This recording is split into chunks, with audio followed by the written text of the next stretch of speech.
हेडलाईन्सचे प्रायोजक आहे NBC bearings, लांब पळण्यासाठी।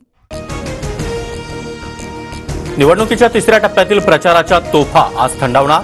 सांगली, सातारा, रायगड, हातकणंगले, कोल्हापूरसह 11 लोकसभा मतदारसंघात 7 मे रोजी मतदान।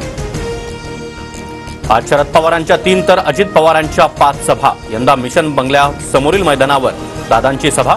50 वर्षांमध्ये पहिल्यांदा शरद पवारांनी सभास्थळ बदललं।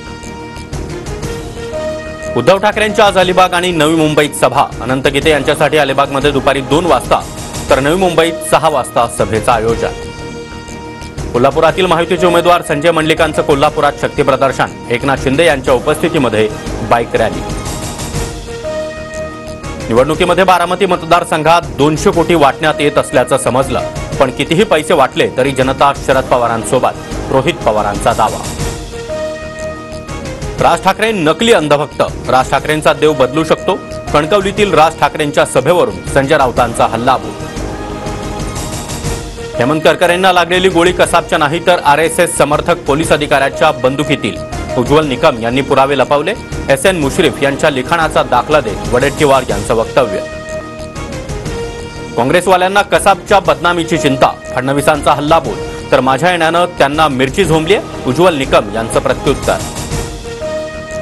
2004ला अजितदादांना मुख्यमंत्री करण्यास पवारांचा नकार। अजितदादांना मुख्यमंत्री केलं असतं तर आजची परिस्थिती उद्भवली नसती। विजय शिवतारे यांचा शरद पवारांवर निशाणा।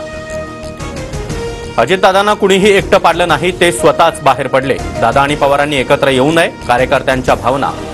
अजित पवार यांचे भाऊ राजेंद्र पवार यांचं वक्तव्य। अजित पवारांनी बोलण्याची पातळी ठेवली नाही, स्वतःचं साम्राज्य वाचवण्यासाठी मलिदा गँगला घेऊन भाजपसोबत गेले। रोहित पवारांचा अजित पवारांवर हल्लाबोल। अजित पवारांचे पुत्र जय पवार आणि मनोज जरांगे यांची भेट। अंतरवली सराटीतील भेटीनं राजकीय वर्तुळात चर्चा। सांगलीच्या जागेबद्दल वेगळे डाव चाललेत कळालं होतं। सांगलीचे दोन्ही उमेदवार एकमेकांऐवजी माझ्यावरच टीका करता, विशाल पाटलांचं वक्तव्य। माझा विजय निश्चित, आता वाटचाल दिल्लीला विमानानं। महायुतीचे साताऱ्याचे उमेदवार उदयनराजे भोसले यांचा दावा। बारामतीमध्ये 60 वर्ष पवार साहेबांच्या पाठीशी। बारामतीकर यावेळी देखील योग्य निर्णय घेतील, श्रीनिवास पवार यांच्याकडून विश्वास व्यक्त।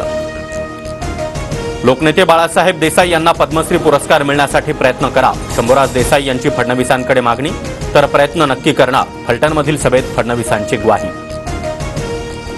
नवनीत राणा, बळवंत वानखडे आणि दिनेश बुब यांना निवडणूक आयोगाची नोटीस। निवडणूक खर्चाच्या हिशोबाचा ताळमेळ जुळत नसल्यानं कारवाई।